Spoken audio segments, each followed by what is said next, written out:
Fendi like the bag.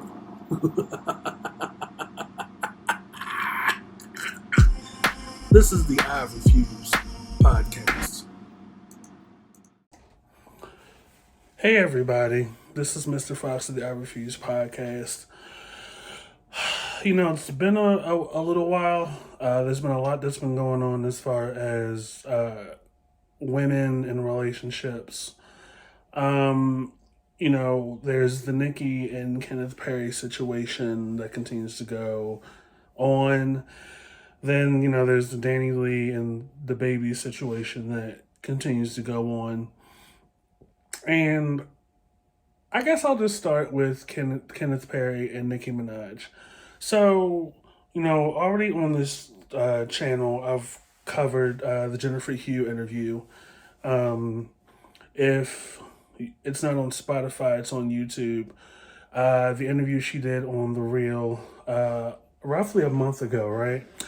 So lately, what we have here with Kenneth Perry and Nicki Minaj is there's a photo that's been circulating where they're both standing in what looks like a hallway. He's facing the camera in a red hoodie and jeans and shoes, and she is to his left, facing him in a hoodie and hair a little disheveled. And from what I glean, from what I've studied in the behind the scenes of that photo, is that they're trying to present a narrative that they cannot afford to pay Jennifer Hugh, or essentially the amount and the default, allegedly, against them. And this is the reason why I wanted to bring up Kenneth Perry and Nicki Minaj in this situation is because along the other, you know, the litany of other things that have transpired as to the manipulation, the interrogation, or the coercion, or other fear tactics against another woman that is the victim, the abused, at the hands of Kenneth Perry. I absolutely refuse to add the word alleged because the body contact, the nonverbals are there. The nonverbals are there. This leaning to the side, not making eye contact. She's honestly reliving the experience as she tells her side of the story. And normally, if things are not true or it's not factual, you let it die off into the sunset. They continue to respond through social media and other avenues, while also continuing this very interesting marketing ploy, or these random pop-ups and other facets of entertainment that you normally wouldn't connect the two. Case in point, Nicki Minaj is going to be the host of the third or fourth part of the Potomac reunion, which is, I've also spoken about that in detail. But to add another interesting and chaotic feather to this cap of manipulation, coercion, and reiterating and re-inflicting abuse. You know, saying, oh, they were in a relationship, saying that it was consensual, and then presenting this picture to aid this narrative that you can't afford it, or you're not living this life that people assume, or that, you know, you just broke. But it's like you do this, but like at these other events, the Potomac reunion, on social media, other pictures, in your tweets, you're apparently a queen and you're living fabulously and you're hopping out of luxury cars on TikTok, cars that are like 2/4, $500,000. Your hair's laid to the side, you're looking nice, everything's glittery, everything's shiny. But now you want to present like you can't do right by this woman. And another point that I want to make in bringing, the two of them up is this theme of, being a ride or die and, abiding by street code that you're supposed to stand by your man unconditionally through everything. And, you run things and you're a boss bitch and you got all this stuff happening and can't nobody touch you. And, I'm going to constantly defend this person. First of all, it's not like the two of you had known each other since grade school, that, you dated pre-fame, like, you got with him before Safari and kept in contact as a good friend, like all this time prior to you dating him, after dating Meek Mill, that, he's always been in the background somehow, and you've always looked out for each other. And I'm quite sure this name has popped up years ago. And I'm damn sure, there's probably people in her camp that have done like their background and did some investigating, and this is not news to you. But it's unfortunate and it's sad because you're bringing a child into this. And at some point, this cycle is going to trickle down into the daughter, into the other generations. And it's like, when does the compromise happen? When do we get to the line where our self-respect is more important than some unwritten street code? And the safety and health of my family, me and my child, is more important than, some loyalty to a man that's not even equitable or even on our level of respect and morality.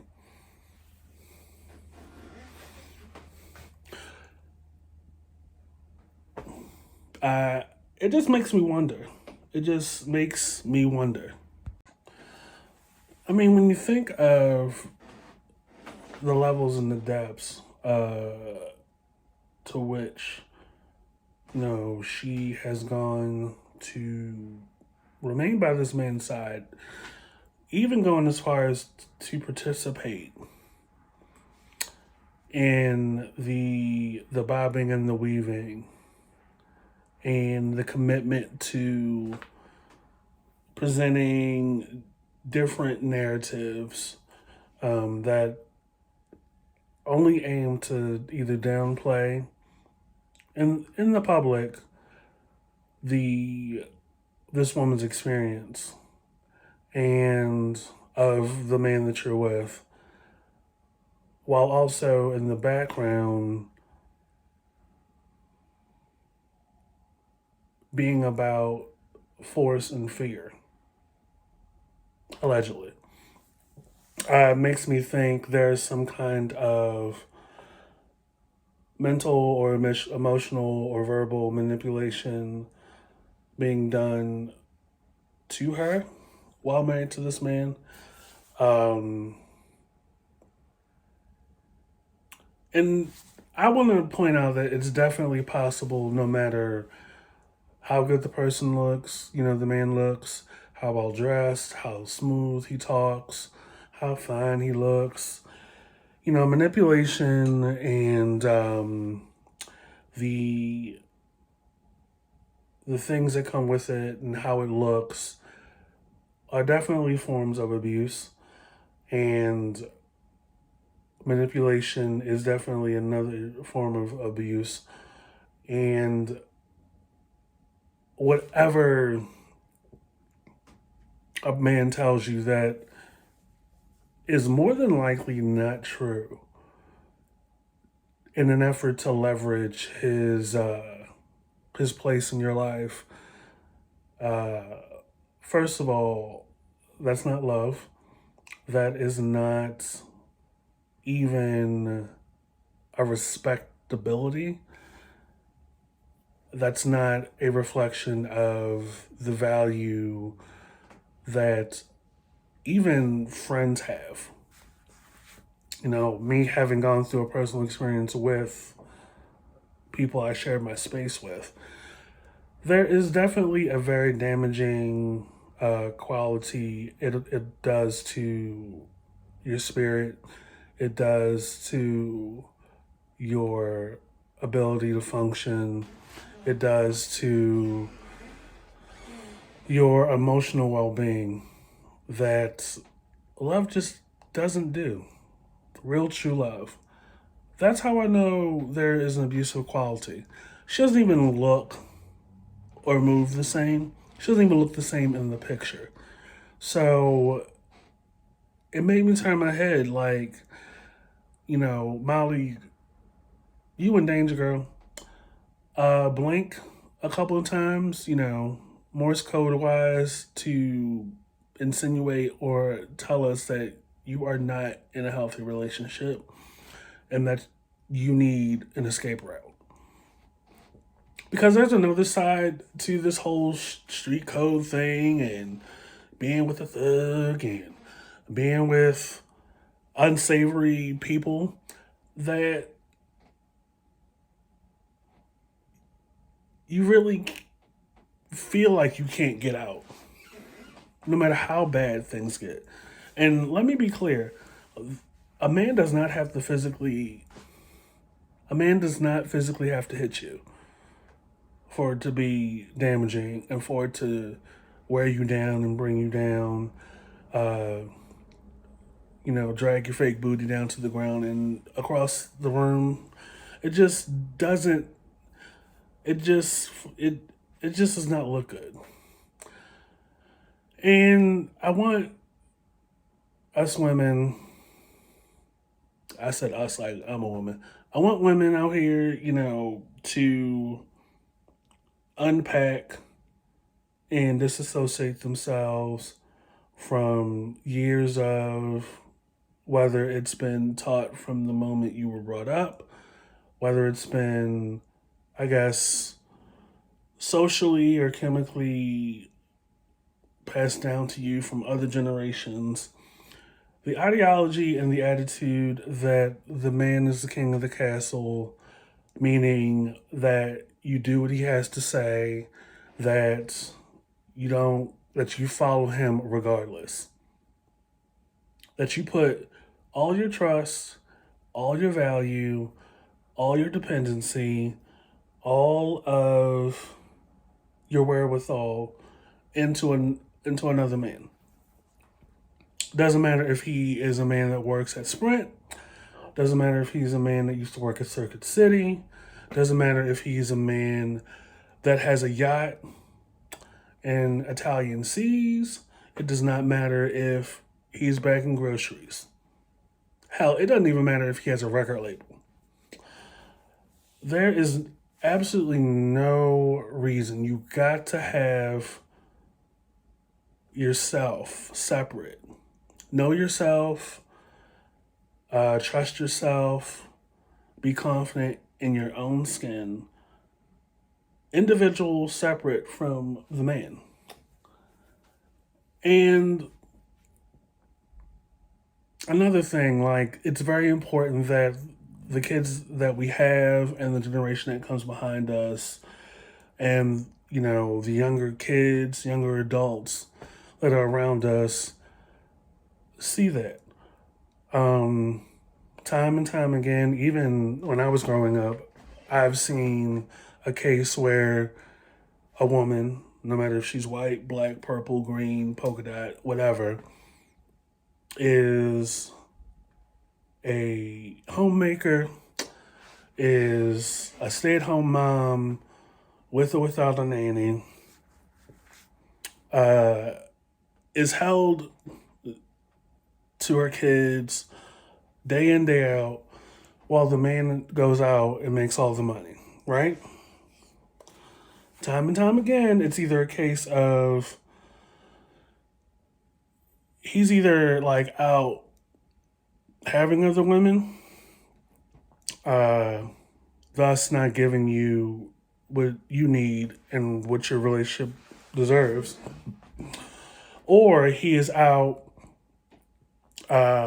living a separate life, right? This may or may not be the case, but there are other instances or other situations where there just is not a level of reciprocity.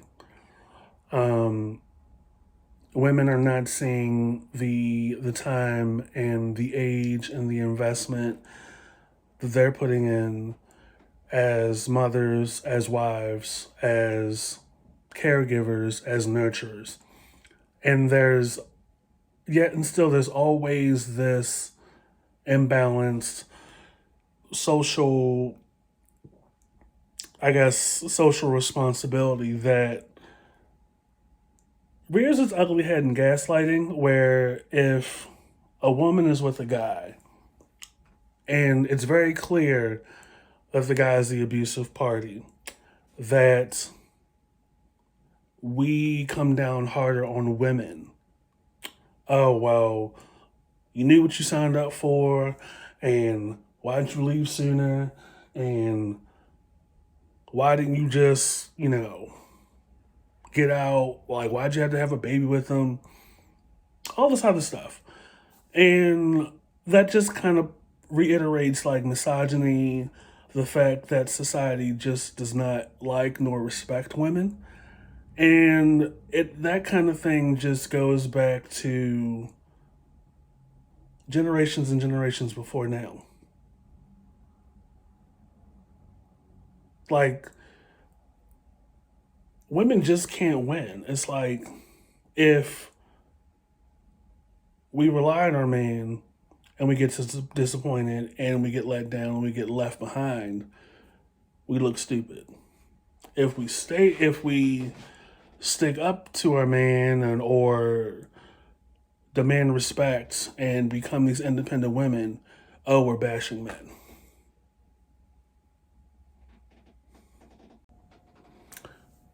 Which brings me to another resident in Brewster Place. Danileigh and her relationship with DaBaby. So, if you've been paying attention this week, the latest development, they had an argument on IG Live. He was in the process of, he asked her to get out, just get out. While she was nursing and feeding their baby. Baby in her hands and everything. She's sitting in the bed Indian style. So I was like, okay, there's not much to glean at this point from like a 5 or 10 second video. It's very common in social media land for like different snippets to just post, separate snippets to post on social media. And I'm a man of context, so I'm like, okay, this looks a little chaotic. I'm gonna just wait a couple hours.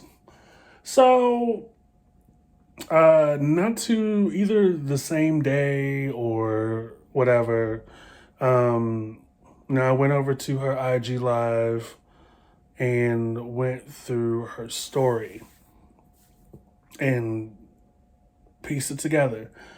So, my understanding is that the reason why he told her to get out is because she purchased Plan B.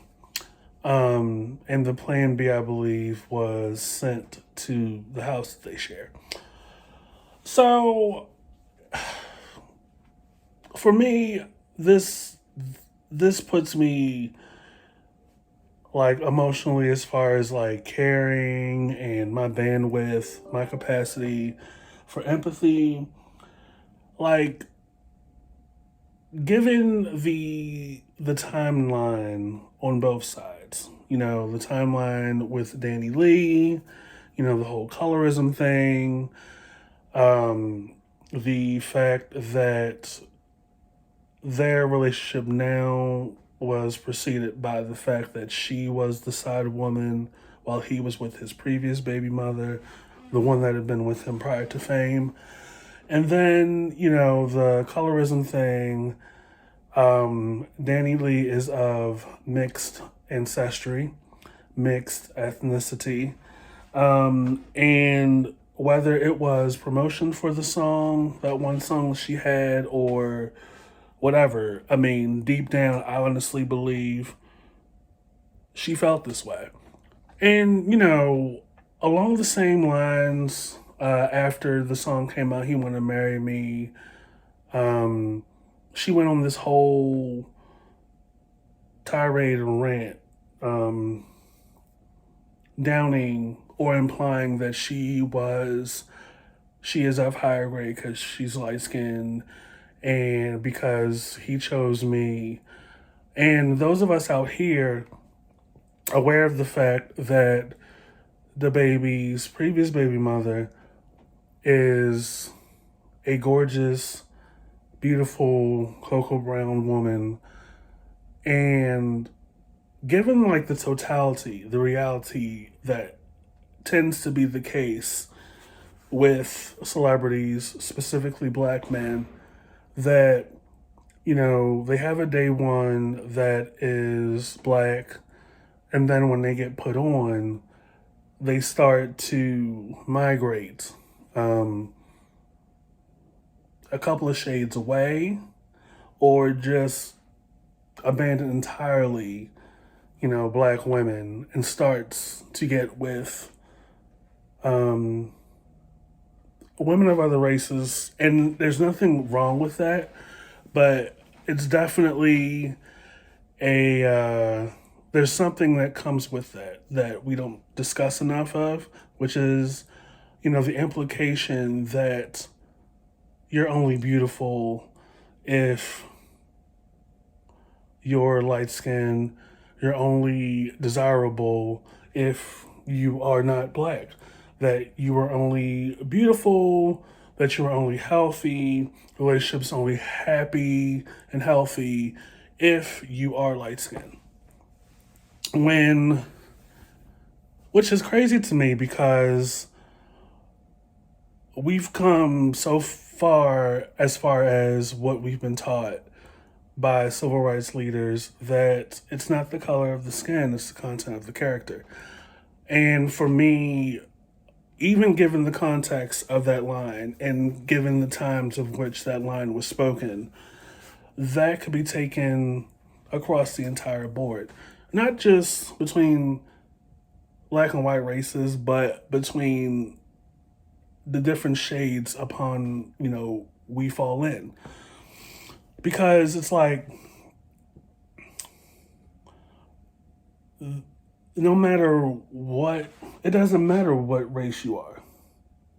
If your attitude is shit and you have this certain air about you because of the color of your skin, that's a different story. That's a problem. And that's where I am with Danileigh. So, let me be clear though. What makes me separate from other people is that even given the totality of just this week of experiences that Danileigh has had, and the awareness that we've had, watching it go down on IG Live and discussing it, people lose their sense of empathy for her based on, the attitude and the song that she had. And it's like, yeah, that's shit, but that's still a female. People have gone so far as to not only be anti her even in this light because of the colorism remarks, which it's ignorance, which can be you can be educated away from that on both sides. But secondly, even watching the video and seeing how she's being treated with your very own eyes while she's nursing a baby, while she's holding a baby, and given his history of disrespect towards women, men, the fact that he murdered somebody in a Walmart allegedly, the fact that he is emotionally tied to a level of irresponsibility that comes with having unprotected sex, and B, continuing not to exercise the pull-out method intentionally. Like,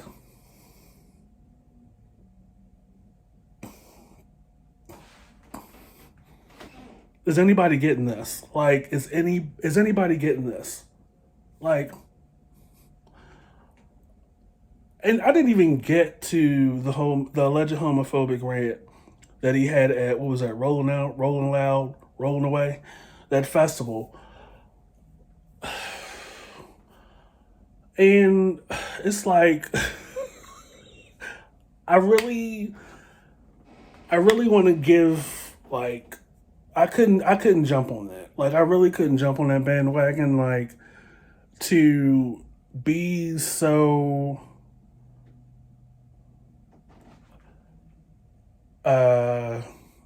apathetic towards a female as she's being verbally and emotionally abused for, never, put aside the fact that, she's essentially enabling him to constantly emotionally and mentally disrespect her, right? By doing that, by continuing to unload in her. And,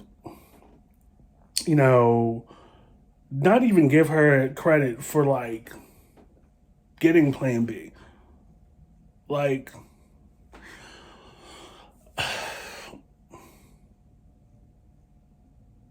and, never mind the fact that he too is also allegedly messing around with other women on her. Like,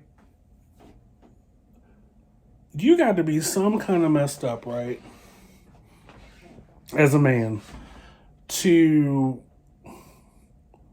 intentionally unload in women.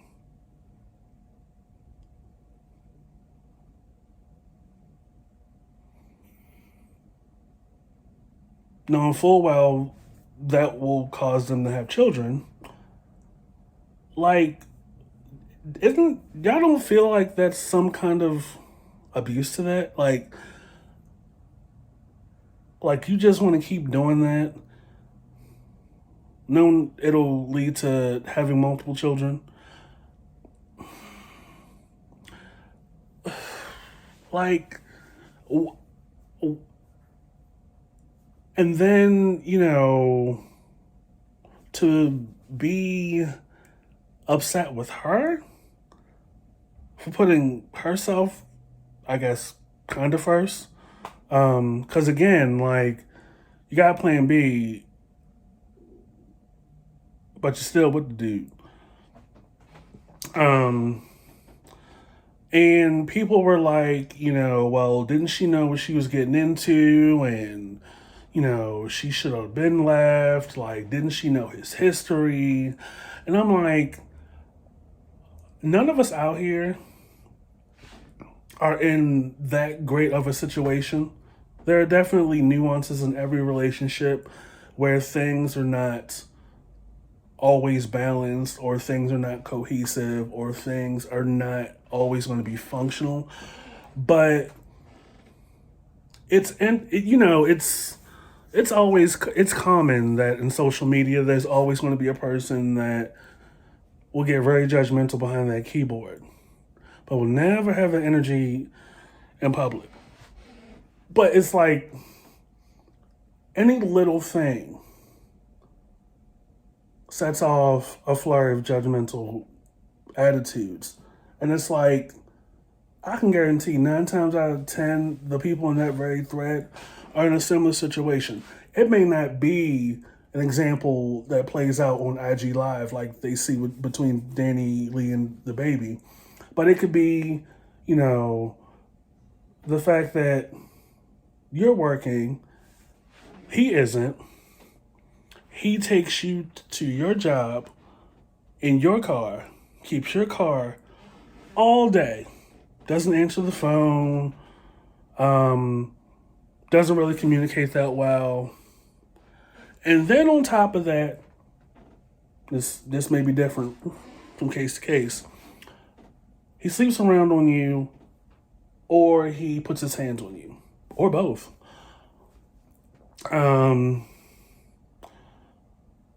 You're probably sleeping on pallets. You have no structure, no support system, no alternate places or means to live or to get out.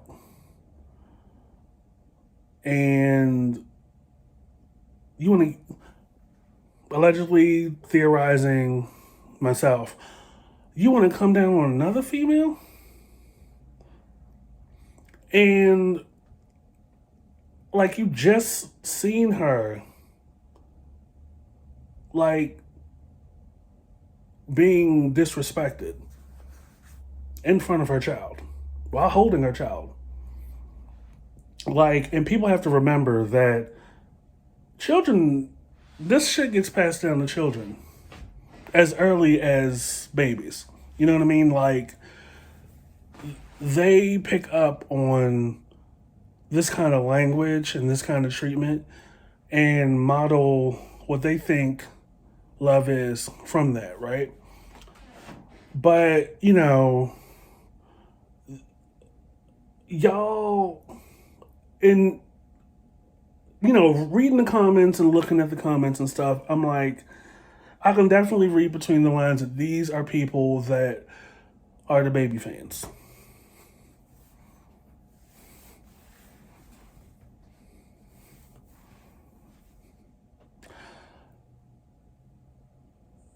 But for me, even though she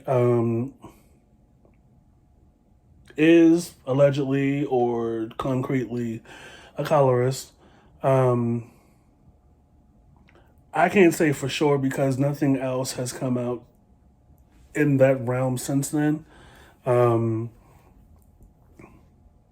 at no point was there ever a conversation or an olive branch then to even listen and learn. We're still, you know, in this era of society where, you know, we say what we have to say about somebody else that doesn't care whether or not we're alive, and we dismiss them.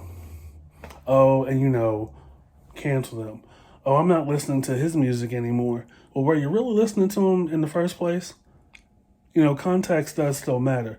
Oh, well, you know, I can give two shits about how she's being treated because she's a colorist. Did you really give a shit about her before? Or were you just jumping on the bandwagon because it was DaBaby? But there's always a continuous theme of apathy. And it's like,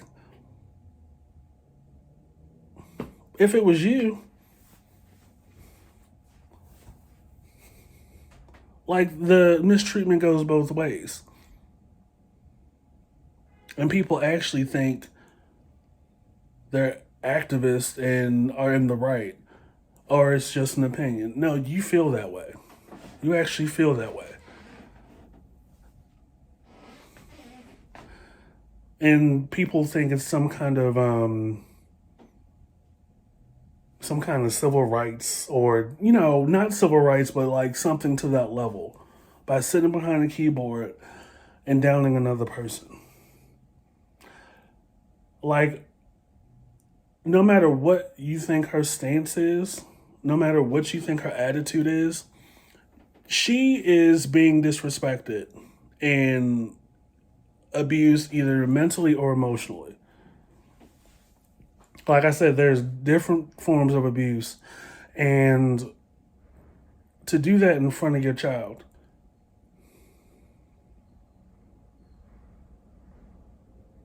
like, there's no rhyme or reason to it. And to really show the fuck assery that, like,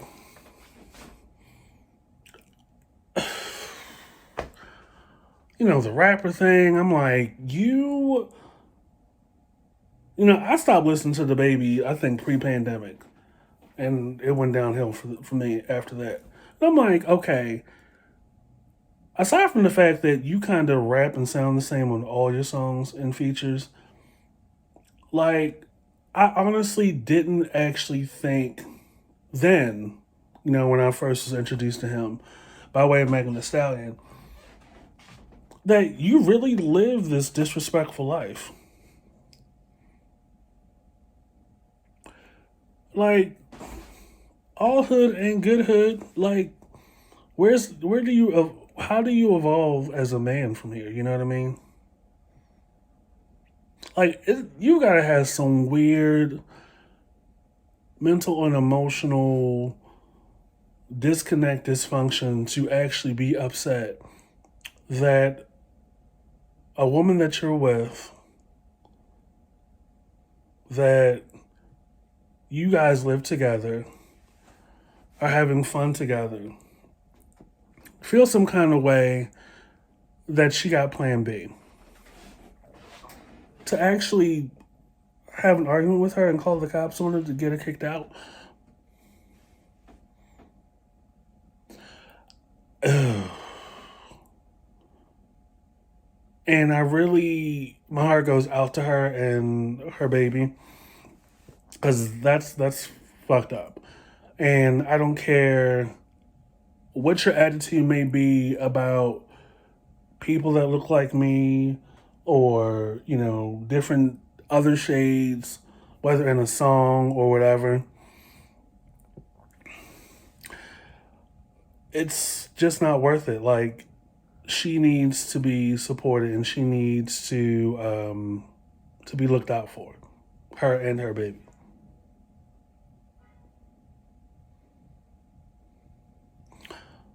And we got to do better.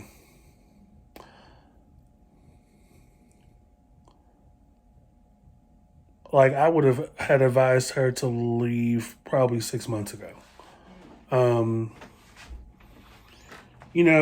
If not for herself, for her self-respect, because you got me out here looking crazy by the nut shit that you say and you do. Like, I'm all for, defending yourself if people try to come at you crazy, if your life is being threatened. But for you to say some of the shit that you say at festivals against people that is part of your fan base, like, I'm sure that crossed her mind, like, because, some people like critical thinking, and some people's over perception can be pretty regressive, that people are probably thinking, oh, well, maybe she, since she's with him, that maybe, she has that same attitude. And, I want to tie that part to my previous part in the video regarding Kenneth Perry and Nicki Minaj, where it's like this unresounding, unwavering loyalty and unconditional love that women tend to have with men, that it over it overarches any perception that is of the public may have of the woman, as far as viewpoints and as far as political standpoints as it pertains to marginalized demographics, to the gay community, the bi community, the trans community, the non-binary community, and all other minority social groups, and how that plays into their attitudes or their behaviors and what they say, and how all three of those things are tied together. Like how that has to weigh on your mind as a woman, not just any woman, because we're all we have jobs and careers of our own, but more so celebrity women that are international brands or brands in the making, who rely on social media to retain standing, relevancy, open up doors, which generate more cash flow and support your living in a substantial way. Like, Danileigh can't really tell you what she does well, or if she is triple threat or multifaceted, or what her potential may be. But I think for her sake, it's best that she make an escape route, so she has a future that's not laced with abuse and manipulation and these immature pranks or these immature gimmicks, in any level, any form of abuse, physical and non-physical. She's still young, she's still vibrant, she's gorgeous as hell, and her parents seem like, and her sister, they seem like a great support system for her. I respect her though for not being, a common talk to me, treat me any kind of way, just taking the abuse. Because I have seen previous videos where she's actually standing up to him, and she's actually talking back. And I'm like, yes, queen, get him, Jade. It's sad all around for women, from the women I've seen. And, it does also serve as a reality check that no amount of money, no amount of fame, and no amount of clout, relevancy, and connections absolves you from the everyday experience of abuse. When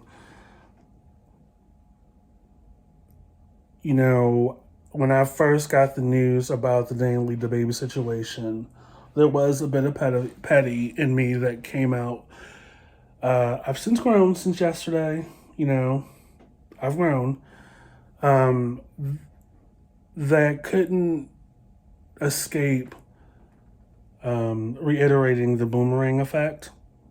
It's interesting how people in life act and behave when they think they're the exception. Fantasia's kind of doing something like that these days, with, now she's a married, kept woman. She had said something on the Breakfast Club. They had her on there a while back. I think it was this year. And she was talking differently. Now, I understand that, there's like a southern teaching given to, women and men in the South as far as how the man is viewed in the marriage and the roles associated with that, and how the women are treated and are conditioned, and the teachings behind that. In the Breakfast Club interview, Fantasia, they had asked her a question.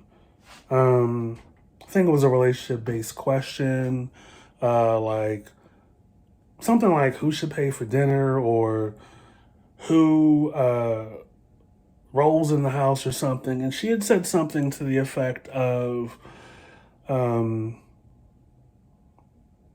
the man is the king of the house, he leads the castle, blah, blah, blah, blah, blah, and went into this diatribe that I've heard before, and things like it. Don't get me to quoting it verbatim, because A, I've grown out of that, and B, it's hogwash. Because it points back to an earlier point that I made in this video about, this codependency, this backwards, archaic, traditional conservative way a marriage should be, and how that ultimately leads to some women being left in the dust, losing custody because they don't have a livelihood, or they don't have a home because they were the homemaker and their man was out making all the money. And I've seen this time and time again with like white couples. I really could give a shit about that, but it's just, you've seen it too in some black stories where like, a woman gives up her job to be a mother while the man makes the money, and they have a good life, and then he comes home one day and he's like, I'm leaving you for another woman. And she's out in the dust having to fight for money in court. And here's the thing. I like Fantasia. She can sweat down when she sings, gives a good performance or whatever. But here's another piece on top of that, which I really can't get with. This high and mighty kind of thing, like you're above certain things. Fantasia recently went on The Real. I think it was The Real. Yeah, she went on The Real. And it was a snippet of her appearance. It was a snippet of, I think she was answering a question, and she was talking. So she was saying something to the effect of, the fans are always wanting her to sing Free Yourself. One of her biggest favorites. They keep asking her, when you want, sing Free Yourself. You want to hear Free Yourself? Not Gonna Beg You. Stuff from her first album. Which, that's what people come to hear, you know what I mean? They don't want to hear shit from, Sketchbook. They really don't want to hear nothing from your Christmas album. They want to hear the shit from your first two albums. Maybe the third. Okay, I'll give you a little bit on the fourth. But those first two Fantasia albums, yeah, that's what we're here for. Like, we like Idol era Fantasia, But she really put a spin on it, like she was irritated by it. She was like, well, she had said something to the effect of, I'm in a better place or something, and You know, you wouldn't want me to sing that. It just blah, blah, blah. Okay. I was honestly, I felt some kind of way about it because it was like, girl, not even 3 or 4 summers ago, you almost lost it all over a phone sales rep. And I want to, I know the petty is emanating through the video, but I want to make it very clear that, like, I could give a pass for, like, Mary J. Blige to say that. 13, 14 albums, no two albums sound the same. Like, I can give a pass to Mary to say something like that. But, I can give it to Faith. I can give it to Kelly Price. I could give it to a Mickey Howard. I can give it to Patti LaBelle. I can give it to Jill Scott, Erykah Badu. Like, hell, I can give it to Monifa. I can give it to Kiki Wyatt. I will even give it to Lil Mel. You know what I mean? But it's like,